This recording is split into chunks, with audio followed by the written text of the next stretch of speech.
Scheduling messages ensure you send them at the perfect time, making it easier to manage your communication. Hello everyone, I'm Jasmine from One Stop Solution, and today I'll walk you through the process of how to schedule messages on Instagram. It's pretty simple and quick, so let's get started with the video. Firstly, head to the Instagram app and tap on the messenger icon at the top right. Select the conversation where you want to schedule a message.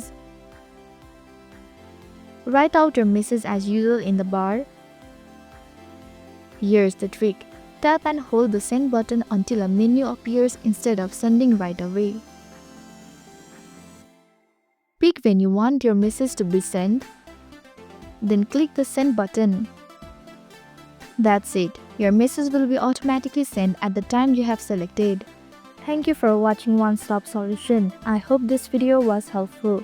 If it was, then hit the like button and comment down if you have any questions or feedback. Also, if you are new to our channel, please subscribe and hit the bell icon so that you don't miss our upcoming videos.